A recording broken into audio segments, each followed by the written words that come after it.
Hello, everyone, and welcome back to the Breakthrough Blueprint, where we talk to entrepreneurs about their successes, the struggles that they've overcome, and their journey of how they got to where they are today. And today I have my amazing friend, Lynette. I will hand it over to her to introduce herself. Hi everyone, I'm Lynette Ban. I am the CEO and founder of Disgo. We are essentially helping spread word of mouth marketing for users and getting them rewarded. And then kind of like on the restaurant side, we are trying to help kind of bring in the airline rewards models into the restaurant industry. So yeah, that's kind of what I've been building on. I don't know if a background's good, but I studied hospitality in college, and so I've always had an interest in the space. I also have an interest in Web3 as I got into crypto back in 2015, 2016. I co-founded Cornell Blockchain at the time and have spent most of my career in the Web3 financial side of the space. But I've always thought about the hospitality side of things during my free time. And so, yeah, Disco has kind of been an ongoing iteration since I graduated college. And now we're kind of transforming into hopefully becoming the app that, successfully brings in that rewards model into a more Gen Z modernized way into the restaurant industry. So, yeah. Wow, I love that. That's so awesome that you have these unique experiences that you've combined to start your own company. I guess what was your last job before you decided to do your own thing? Yeah, so I have always worked in the exchange spaces of finance. So Mhm. I was heading business development for a smaller exchange called Enclave Markets at the time. It's more on the Web3 crypto side. It's not to get too much into it, but it's an in between a decentralized and a centralized exchange. So you get the pros of a centralized exchange, so institutions can also trade on there, but also the benefits of a decentralized exchange where you own yourself custodial of the keys and your coins, and you wouldn't have an FTX situation. So that's kind of what I was doing before. Very different, but I've always known like I've been a big foodie myself. I used to live in New York City, so obviously that's got one of the best food restaurants in the world. And yeah, I've always thought that I hated like using Yelp and Google reviews to find new places. I've always relied and trusted on my friends' experiences, but there's no really good place to really accumulate all of that together. And so that's kind of like the thought process of why not start and build that myself. And that's kind of how the journey of Disco started, the first iteration of it. Now we're on the third iteration, and happy to also talk more into that journey as well later. But yeah, so we've kind of just slowly kind of grown into, and I'm sure as well a lot of startups kind of learn and pivot and add on and etc. So kind of morphed a little bit. So Definitely. That is so awesome. I mean, it's especially impressive because, like, from what I know about female founders in male dominated fields, whether it's just tech or crypto, I'm sure that's even fewer women. And just hearing how hard it is sometimes for women to get funding, what has your experience been like? yeah, that's a great question. I think, maybe this is an unpopular opinion, but I think, you should definitely leverage that aspect, right? I think one thing, especially in a male dominated space, so what we're doing at Disco is we believe that consumer apps are supposed to be built for the masses. And by doing that, current Web3 apps are, more hidden and aren't able to actually I think they're showcasing too much of the actual Web3 portion when that isn't the selling point or the factor for the mass consumers.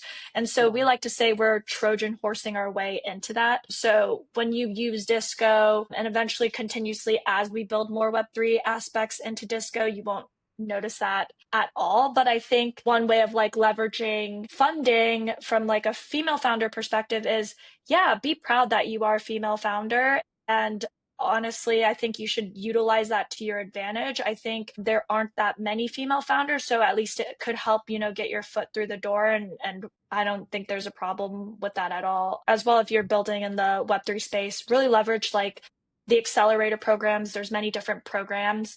And I think Mhm. you get to meet other, co-minded, similar-minded people in the space. And that also helps it helped us kick start our funding kind of journey, Mhm. and I think it could help a lot of others as well. Gotcha. Yeah, that makes a lot of sense because I feel like so many people have a general understanding of crypto Web3, but a lot of people have a bad taste in their mouth or think it's a scam. So that's great that you're not like leading with that, because obviously I've heard about the company from you, but I've also seen the signs like at Seven Spirits in Austin. And um, how are you currently partnering or working with those local restaurants and bars? Yeah, so we've kind of changed a little bit. I think learning Mm-hmm. something is that we are in a kind of a double-edged sword here. We're a chicken egg situation where we have to get user acquisition, but also restaurant acquisition. I think kind of, with the help of mentors in the space and things like that, speaking with them, we kind of realized that you could get as many restaurants onto the space onto Disco, for example. But if you don't have the users, A, it's going to be a harder conversion for us, and B, it's it's not restaurants wouldn't want to pay as much if we don't have that user acquisition side. So we've kind of shifted focus now to actually launching more of the user acquisition side of the business. So actually what I've been working on, and hopefully we're going to be testing by the end of this week and actually launching next week, is an update where we're releasing more social based features that are going to help the users, give them more purpose to utilize us.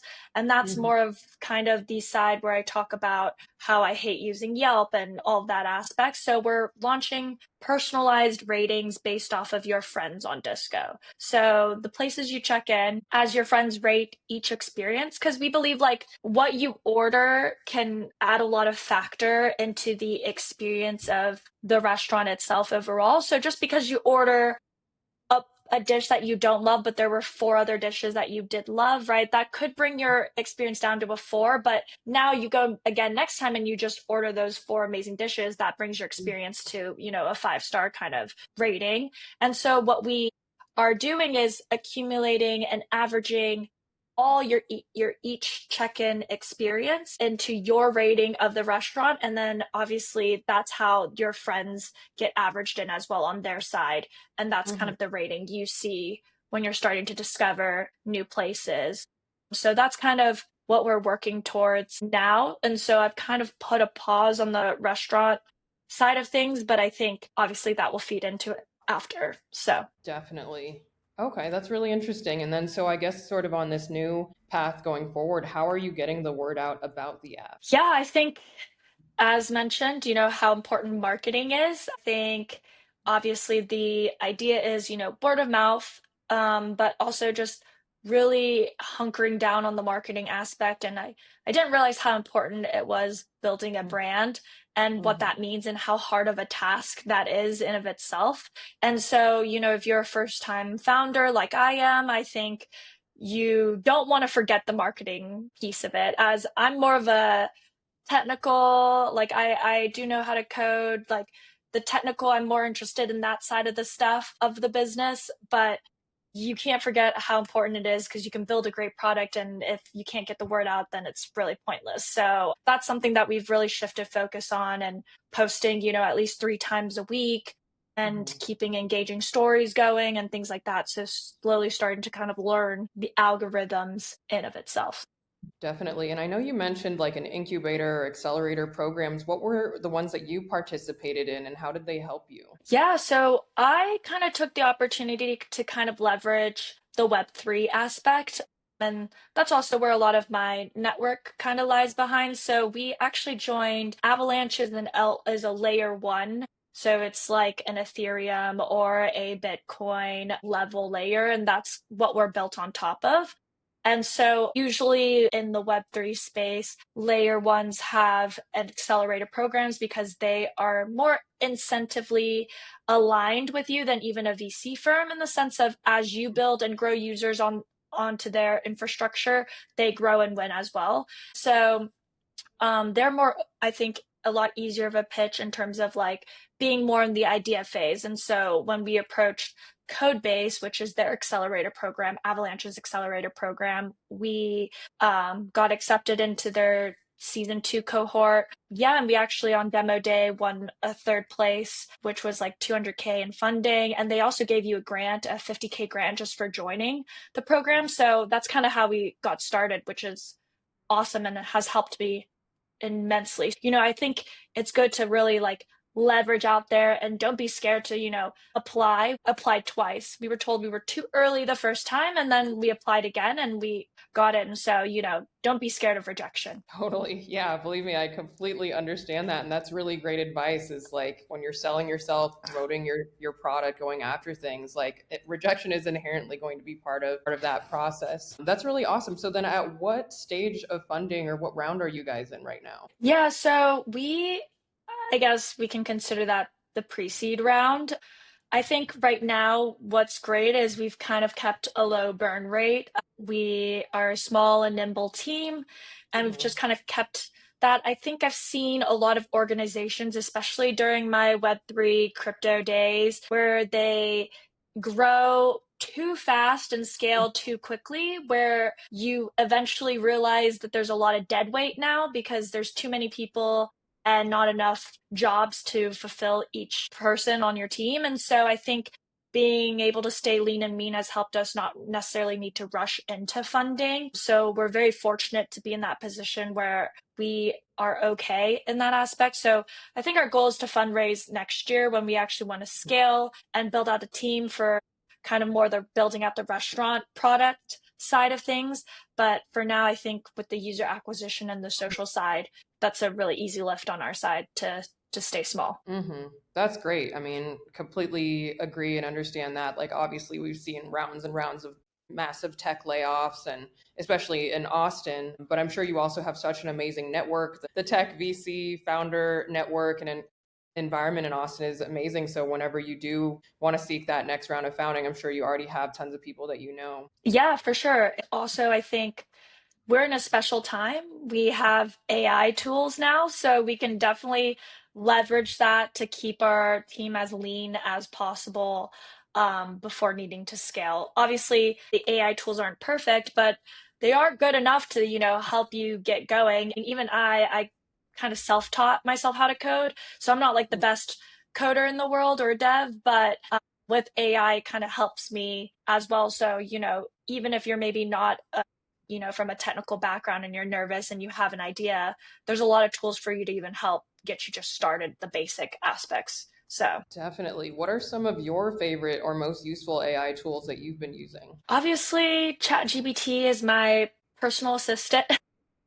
And I think so we code in React Native. And so I think Cursor has been really good, Cursor AI, in terms of spinning up a React Native app and hmm it understands like utilizing Expo and creating builds and all that stuff. So I think it's a great tool if you want to build an app specifically. hmm Gotcha. That's awesome. Yeah, I mean, I obviously work in AI. I feel like there's so much coming out every single day that I could barely keep up with all of the capabilities there are, whether it's in content creation or lead generation or vibe coding apps. So that's really awesome that you're able to leverage that, but that also you know how to code. So I guess what are some of the do you attend any like regular networking events now or communities now that I guess you're done with the accelerator or the incubator? I have been pretty bad about that.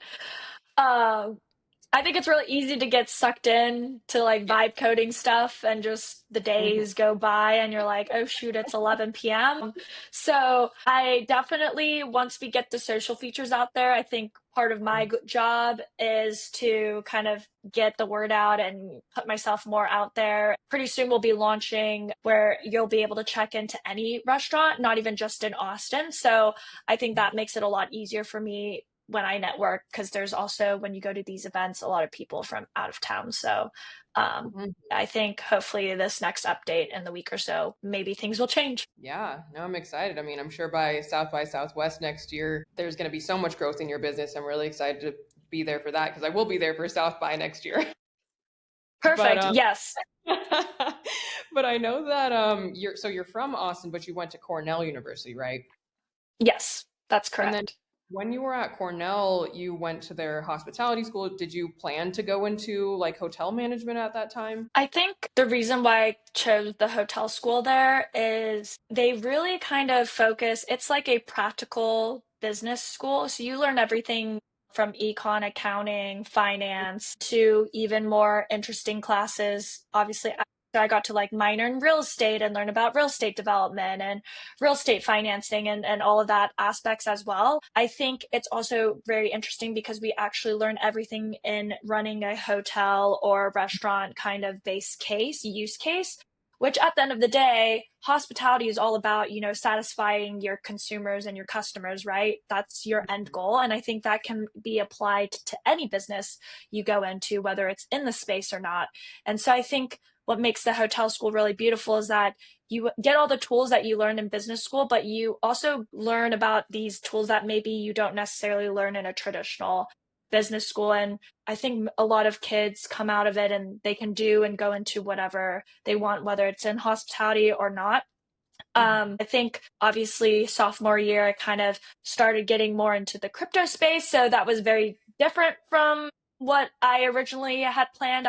I did want to go more into the finance traditional route, or real estate, honestly. But Mhm. as I kind of dove deeper into that whole, obviously my career just sidetracked into that direction.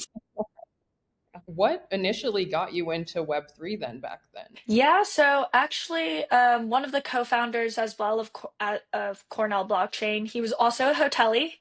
Yeah, I think it was funny that, two hoteliers started a very technical club, technically. But actually it kind of went hand in hand. So we both lived on the same floor, in the same dorm, sophomore year. And he was telling me about how he was mining Bitcoin at the time. And I was like, what is that? You're just mining free money? Like that doesn't make sense. So Mhm. obviously we started trading in it a bit more, trying to understand the tech, both being in a non-technical major.